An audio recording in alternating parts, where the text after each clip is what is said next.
ואפילו בהסתר שבתור הסתר בוודאי גם שם נמצא שיש גם היכולת והמקשים האהובים עליך אני אומר גם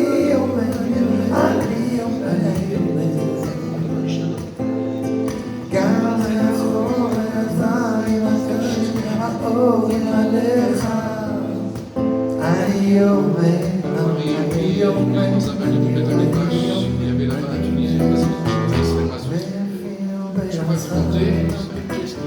Je sais qu'il va me descendre. J'ai appris. Je me suis dit, c'est toi.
C'est pas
Des ennemis autour de nous, on a des ennemis tout dans le monde entier. C'est-à-dire qu'en même temps on doit combattre pour notre indépendance, pour survivre en Eretz Israël, maintenant on doit faire face à toutes les nations. Et on voit que finalement, quelque part, on est empêché de gagner cette guerre parce que les nations du monde, et avec en tête les États-Unis, ne sont pas d'accord. Donc on doit non seulement faire face à nos ennemis de l'intérieur, mais au monde entier. Et quand on dit au monde entier, c'est toutes les grandes institutions, les grandes puissances, les États-Unis, l'ONU, l'OTAN, etc. Alors, en fait, c'est là où le roi Chaim vient nous enseigner que, justement, la délivrance est à ce niveau-là. À savoir que on fête tous les ans la sortie d'Égypte comme étant le symbole de la délivrance, comme étant le symbole de l'indépendance d'Israël, l'accession ensuite après la Torah et la rentrée en Eretz Israël. Et nos sages viennent nous dire que dans les temps messianiques, la sortie d'Égypte sera secondaire. C'est-à-dire que tout ce qui représente pour nous la délivrance, les Nissim, les 10 plaies d'Égypte, la sortie d'Égypte, la déchirure de la mer Rouge, ensuite le matin de Torah, des choses qui sont à Moshe Rabbeinu. Toutes ces choses-là qui nous semblent impossibles, inimaginables, bien nos sages nous disent que ça va être secondaire par rapport à ce qu'on vit. C'est-à-dire que ce qui est inimaginable, ça n'a rien à voir avec la grandeur des miracles qui va se passer en notre époque. Et en fait, l'idée qu'il y a derrière, c'est que la sortie d'Égypte s'est passée à un niveau local. C'était en Égypte. C'est une petite région ici dans le sud d'Israël. Notre sortie, nous à nous, c'est la sortie du monde entier. C'est-à-dire que les miracles et la volonté d'Akadosh Baruch Hu de faire régner, de se faire connaître est au niveau du monde entier. Donc forcément, on est dans un temps où les problèmes se multiplient et prennent une dimension universelle. Pourquoi ? Parce que c'est au niveau universel que la reconnaissance d'Akadosh Baruch Hu va se faire. Et un des miracles qui nous attend, c'est de dire, regardez ce petit pays, regardez ce pays soi-disant divisé, avec ces jeunes de WhatsApp, de Internet, qui, cette division, tout ce qui se passe dans le pays, eh bien regardez, cette nation-là, elle va être amenée à reconnaître Akadosh Baruch Hu. Et je vais vous raconter quelques histoires que j'ai eues. J'ai été à 2 cours de communication et un cours de coaching. J'étais à un cours de communication et la plupart c'était des gens qui travaillaient à l'université de Jérusalem. L'université de Jérusalem, elle est connue pour être un réservoir de gens plutôt, on va dire comme ça, plutôt à gauche, si vous me permettez l'expression. Et il y avait une fille là-bas qui était en pleurs. Elle était en pleurs, elle était complètement cassée de l'intérieur. On lui a demandé, mais qu'est-ce qui se passe? Pourquoi tu es comme ça déchiré? On sait très bien qu'il y a la guerre et c'est difficile. Non, elle a dit non, c'est pas ça. Elle a dit, jusqu'à présent, j'ai tout fait pour aider les Arabes. Particulièrement, quand il y avait un Arabe qui venait, je savais que c'était quelqu'un qui avait des problèmes, qui avait des difficultés, qui n'avait pas tous les avantages qu'on avait dans notre société. Et j'ai tout fait pour les aider. Ils savaient qu'ils pouvaient compter sur moi. Littéralement, je me défonçais pour ces personnes. Et elle était en pleurs en même temps qu'elle parlait. Et elle disait, je ne me supporte plus. Comme ça, elle disait, je ne me supporte plus parce que je ne suis plus en mesure de voir ces gens-là. C'est une personne qui était dévouée, qui avait cet amour, cette illusion au niveau des Arabes, des Palestiniens. Et tout d'un coup, comme on dit, la Simone était tombée, elle avait réalisé ce qui se passait. Et elle n'était plus en mesure de regarder ces gens en face. C'est quelqu'un donc qui n'était pas religieux. Et puis, une autre histoire aussi, toujours une jeune fille, qui avait des difficultés dans son mariage, qui est mariée depuis pas très longtemps, et donc qui avait des difficultés dans la vie, mais au moins avec son mari, ils étaient d'accord pour une chose. pas de Torah, pas de judaïsme, pas de religion dans notre famille. On fait tout sauf dans le judaïsme. Et donc, ils ont fonctionné comme ça. On est israélien avec toutes les idéologies israéliennes, etc. et tout. Le 7 octobre est arrivé et aussi effondré. Elle a commencé à suivre une amie qui allait à un cours de Torah. Alors elle m'a dit, tu sais quoi, j'y vais. Elle a commencé à aller à un cours de Torah, un deuxième cours de Torah, etc. et tout. Et puis elle s'est mise à faire Shabbat. Elle allait à des cours de Torah. Et elle disait, maintenant j'ai un problème. C'est que moi je suis coulo avec Akadosh Baruch Hu, et mon mari ne suit pas.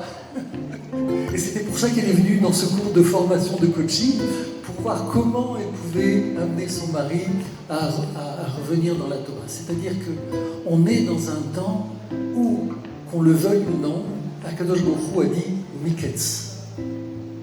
Le 7 octobre, c'est Miketz. Miketz, à un moment donné, ça ne peut plus durer. Akadosh Baruch Hu dit stop, die. Et aujourd'hui, quoi qu'il se passe, quoi que nos dirigeants feront, et maintenant, la machine est en marche. Akadosh Baruch Hu est avec nous, il a posé les limites. Et ça, c'est le Or Haïm qui lui donne une direction que l'on trouve dans la paracha Re natati lecha et tablecha v'akala. Et il dit comme ça. Comment tu peux dire je t'ai donné la bénédiction et je t'ai donné la malédiction? Comment on peut faire deux choses complètement inverses à la fois? Et il explique, il dit comme ça. Des fois, une bracha peut amener à la klala. C'est-à-dire que le chemin, il est pavé, il est clair, il est joyeux, plein de brachot. Mais derrière, ce qui t'attend, c'est la klala, c'est les difficultés. C'est quoi ce chemin? C'est le chemin facile. C'est-à-dire que, a priori, quand on commence dans la vie, dans toute chose, on va choisir la facilité.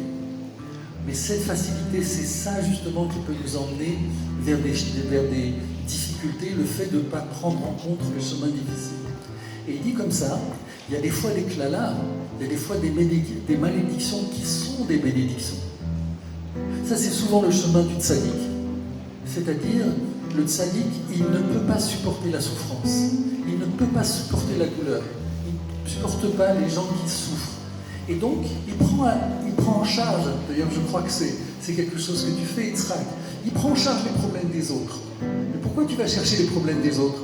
Reste tranquille, chez toi, tu n'as pas de soucis, personne ne t'embête, tu ne vas pas chercher les problèmes, les résoudre, reste tranquille chez toi.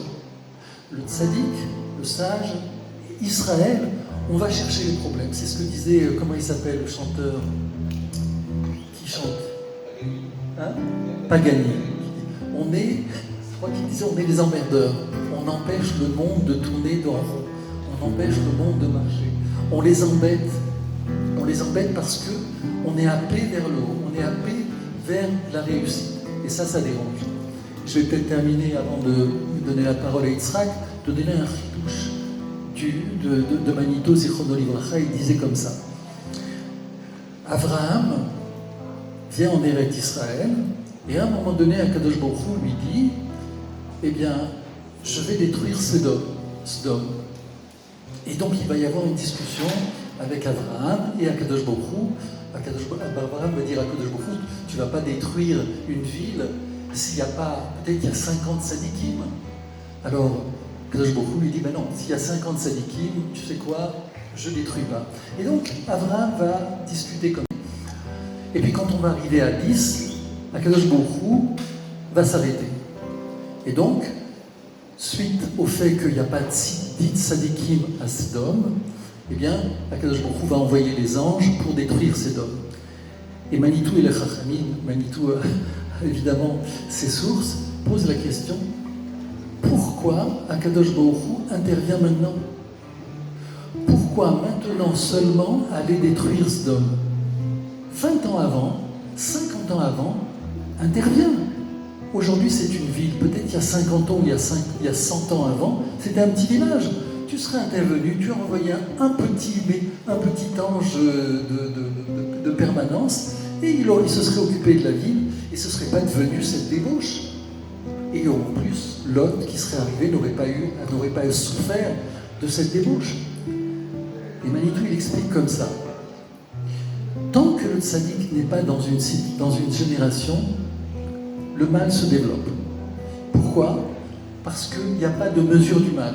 C'est-à-dire que celui qui est un peu sage, qui a un petit peu de sagesse, un petit peu de savoir, ça va être un tzaddik. Tout le monde va être content. Tout le monde va penser que le bonheur est là, la justice est là, la sagesse est là. Comme on dit au royaume des aveugles, les borgnes sont rois.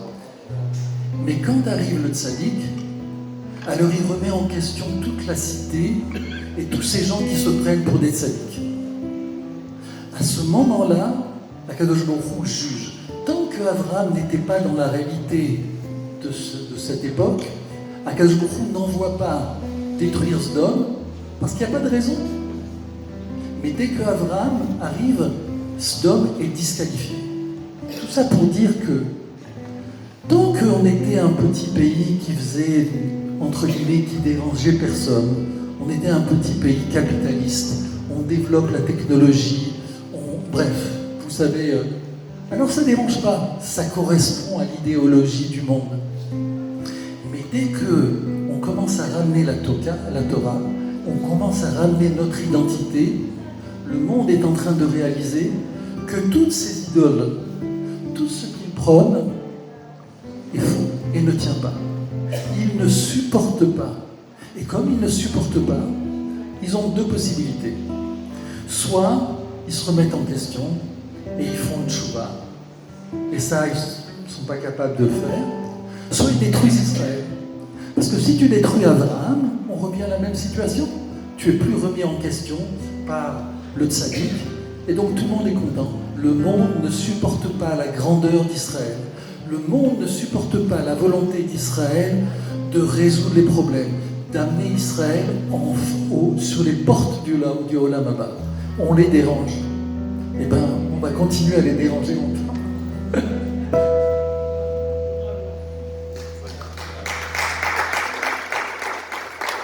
Yitzhak